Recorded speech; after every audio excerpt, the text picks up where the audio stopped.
You know that feeling when you check your bank account and instead of immediately closing the app in horror, you actually smile, like when you stop calculating whether you can afford that coffee or if buying groceries means eating ramen for the rest of the week. There's a specific number where this shift happens, and it's not what most people think. Most financial gurus will tell you that you need $1 million to feel wealthy, or that 6 figures is the magic number. But here's the thing they're missing.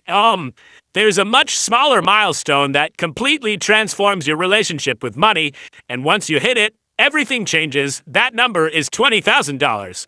My name is Nick, and I spend way too much time thinking about money, financial psychology, and why some people seem to effortlessly build wealth while others stay stuck in the same financial patterns for decades.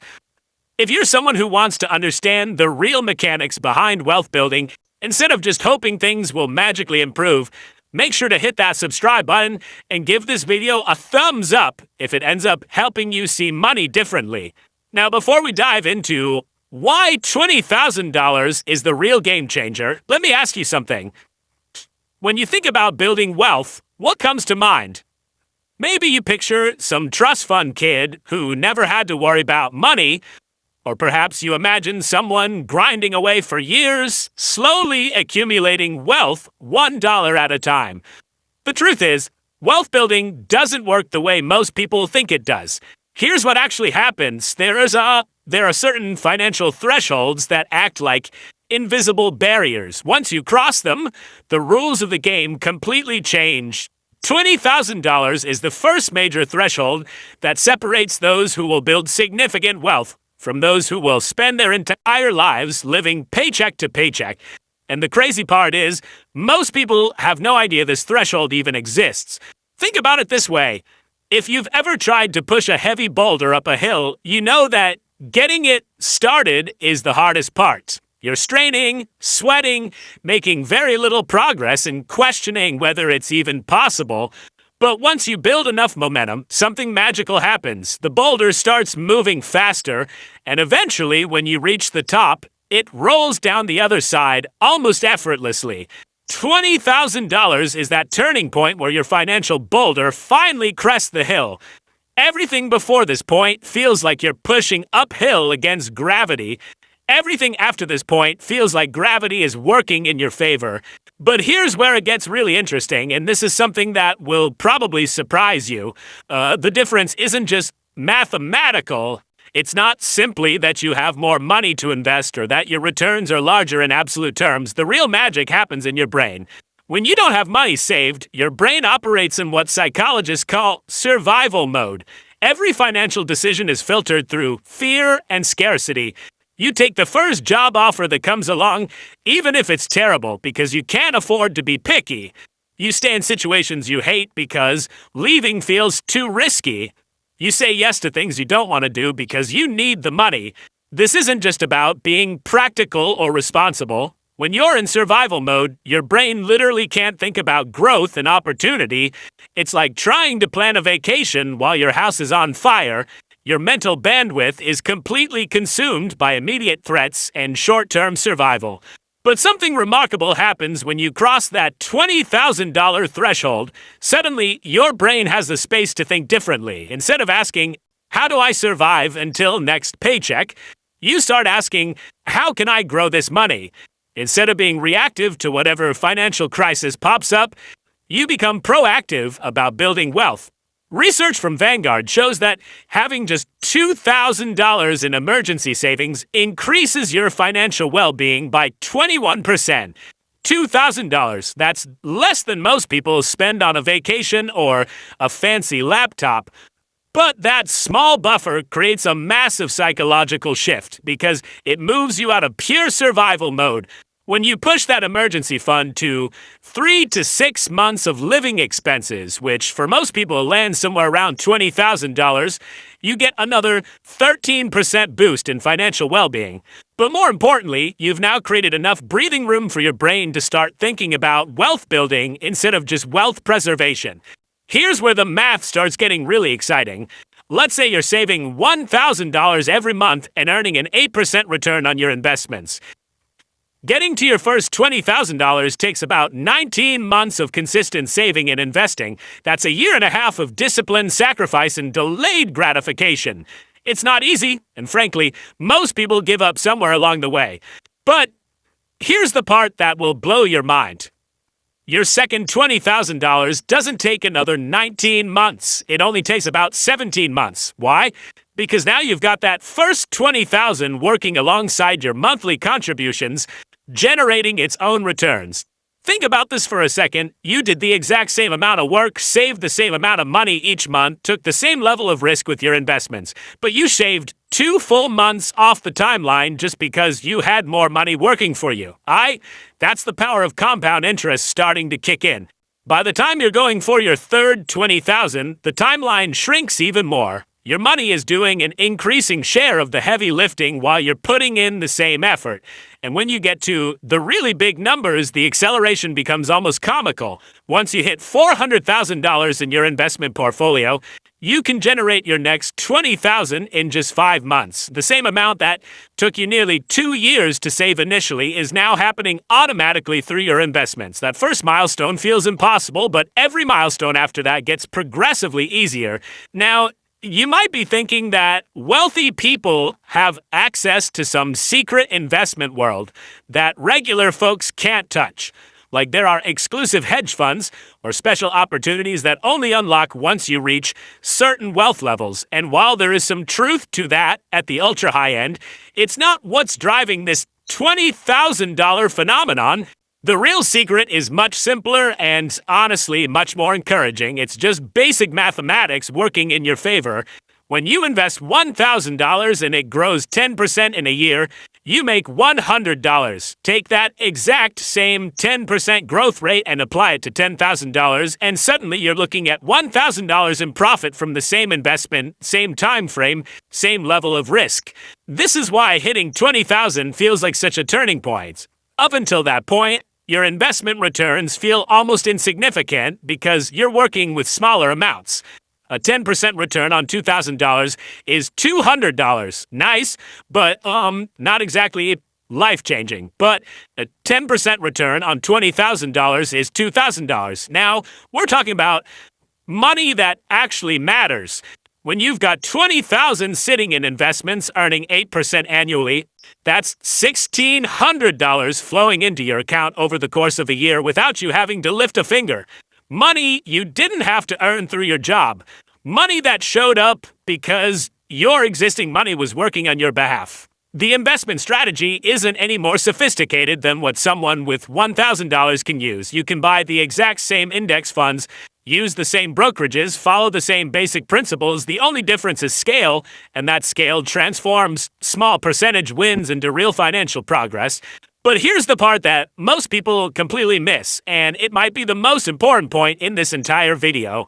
When you save $20,000, you've actually accomplished something far more valuable than just accumulating money in a bank account.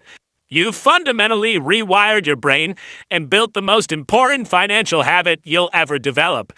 And this might sound like some self-help nonsense, but stick with me because this is where things get really practical. Think about what it actually takes to save $20,000 if you're starting from zero. Unless you're making ridiculous money or living in your parents' basement rent-free, this requires serious discipline. You had to track where every dollar was going. You had to say no to things you wanted so you could set money aside instead. You had to resist the urge to blow your savings on whatever shiny object caught your attention that week. Most importantly, you had to do all of this consistently for months or even years. And here's the kicker.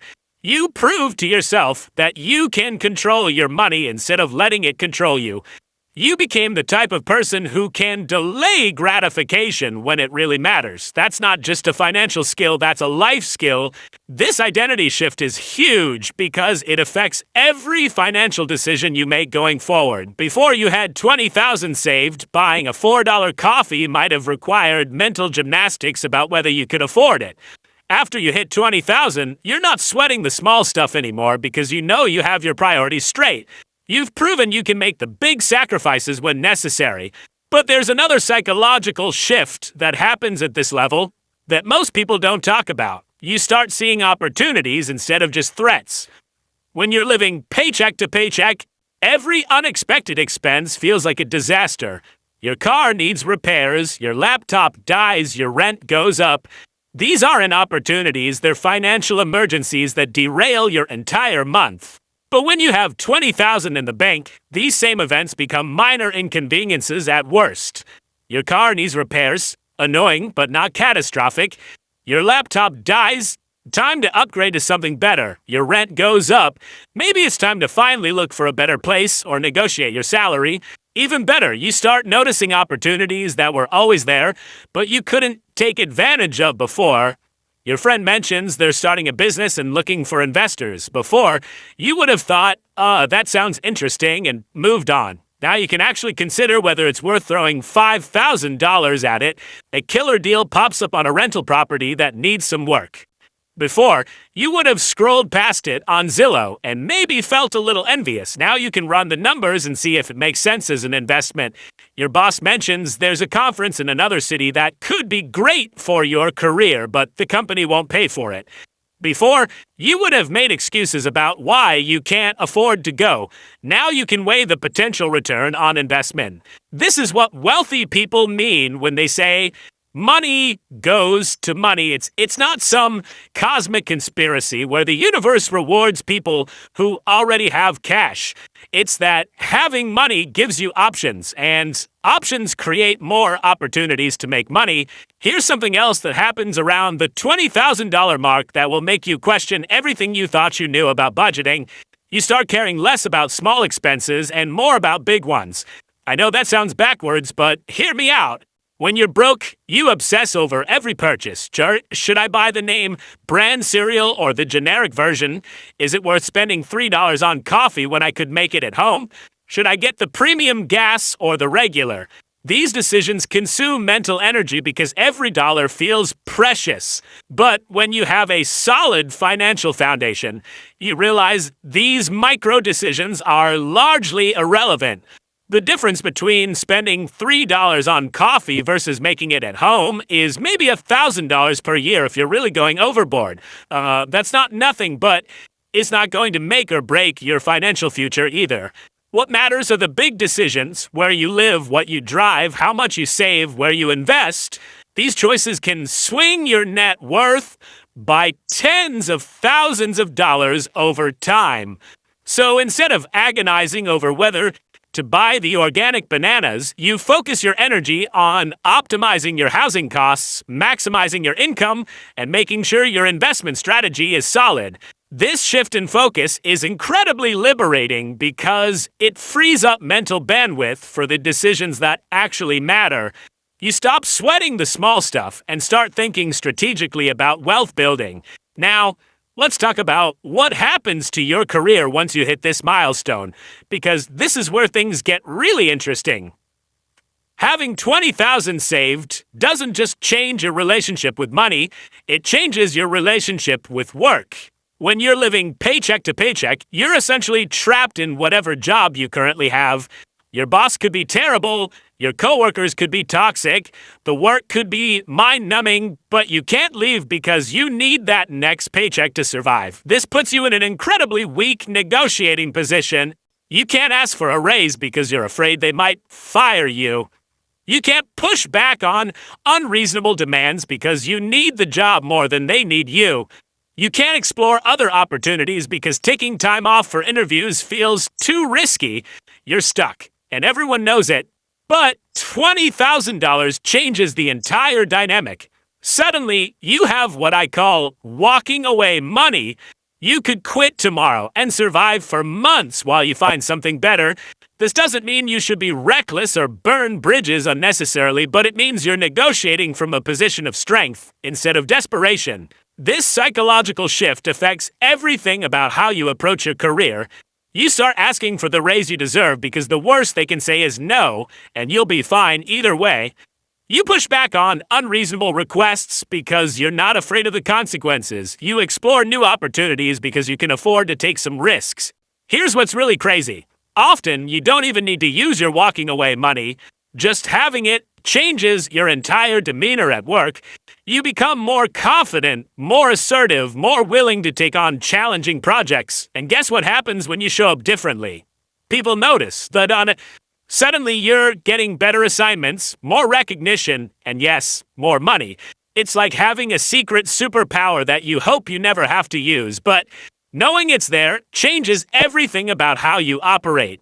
And the best part is, the more confident and successful you become at work, the faster you build wealth, which gives you even more options and confidence. It's a positive feedback loop that accelerates over time.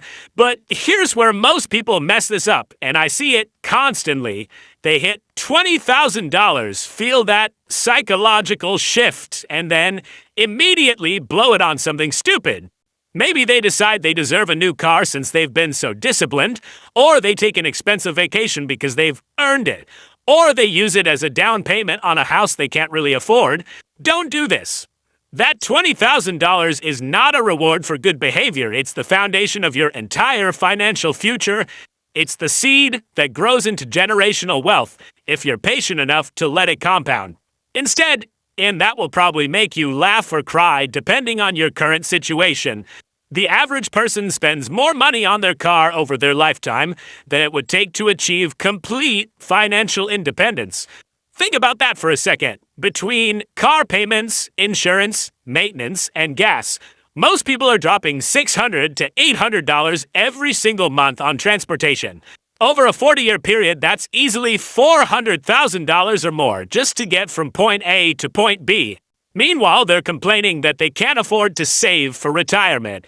It's like watching someone spend a fortune on a gym membership they never use while complaining they can't afford to eat healthy food. Here's the thing that makes this even more ridiculous. The moment you drive a new car off the lot, it loses about 20% of its value. So you're not just spending money, you're actively destroying wealth. Compare that to investing the same amount in a diversified portfolio. Instead of watching your money evaporate, you're watching it multiply. But I get it. Like, cars are emotional purchases. You want something reliable, something that looks good, something that makes you feel successful, and there's nothing wrong with that as long as you understand what you're trading off. That car payment might make you feel wealthy, but it's actually keeping you poor. This is where having $20,000 saved completely changes your perspective on major purchases. Instead of thinking, can I afford the monthly payment? You start thinking, what is this really costing me in terms of opportunity?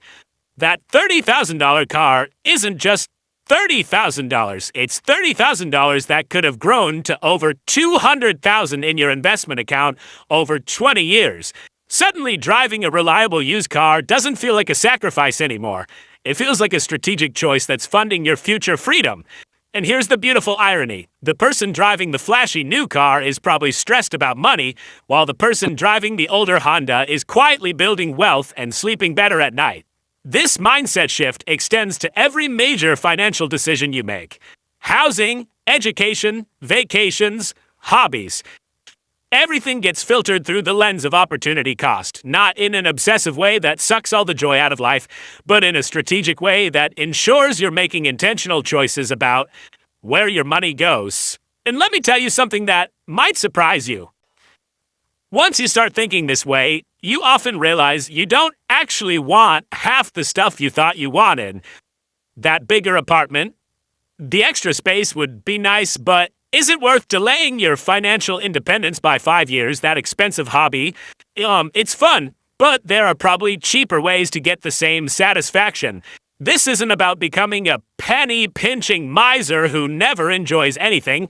It's about becoming intentional with your money instead of letting it slip away on things that don't actually matter to you. Hydraries, when you have clear financial goals and understand the power of compound interest, it becomes much easier to distinguish between what you want and what you really want. Look, $20,000 isn't going to make you rich overnight, but it will fundamentally change how you think about money and opportunity. It's the difference between surviving and thriving, between reacting to life and designing it. Start building that foundation today because your future self is counting on the decision you make right now. Trust me, they'll thank you for it.